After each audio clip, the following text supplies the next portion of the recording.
Government-funded universities across the Western world are developing massive warehouses full of bioweapons that they say is for biodefense under the BioShield program.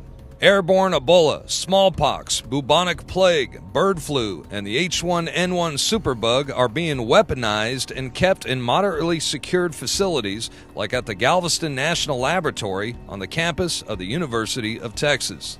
Now, this may be one of the biggest threats we now face, as the risk of a deadly virus escaping one of these laboratories and starting a global pandemic, well, it is a clear and present danger.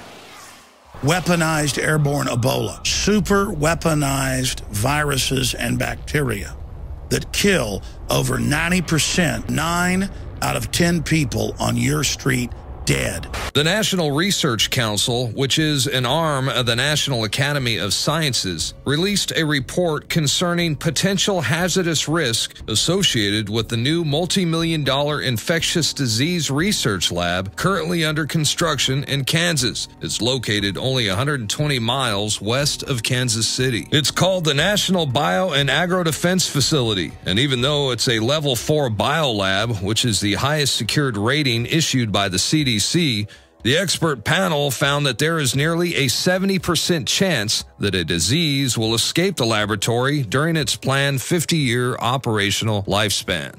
And it went on to say that the U.S. Department of Homeland Security has not adequately gauged the potential risk of a dangerous airborne pathogen escaping the compound. There are what they call bioweapons that are in unsecured, moderately secured environments, like in Galveston, Texas, and the CDC even went to one of these facilities in Kansas, and they're not nearly as safe as they would hope.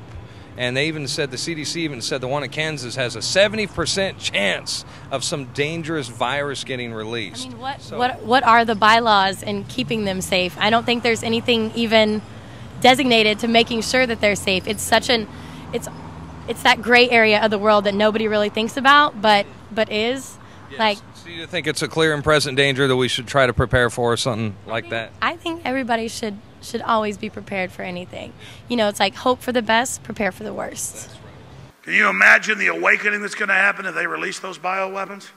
After we've warned people so much, God Almighty, I hope the next phases of what we've broken down don't happen. God Almighty, I hope they don't. But I know one thing, I'm sure selfish. I've sure gotten my family ready. Do you think it's wise for people that collect food and they have stockpiles of food and stuff like that just in case of emergency and have a place to go just in case something like this were to happen? I don't have anything stockpiled. I'm all about having weapons. I'm all about getting as much ammunition as you can get, getting it, because everybody's going to get crazy. They're going to want to get their hands on whatever sources are available: food, water, natural resources, anything to keep the normalcy of life continuing. That's why I'm out here on the streets. I want to learn some street smarts, and if it goes down, then I want to be able to find your way around it. Yeah. Now let me tell you something. Once something like that goes down, the people in the high-rise apartments and stuff, they're not going to know what to do. It's the people with street smarts. They won't be able to survive. Just making sure that you have the resources that you need, because when the world gets chaotic, everybody loses their minds.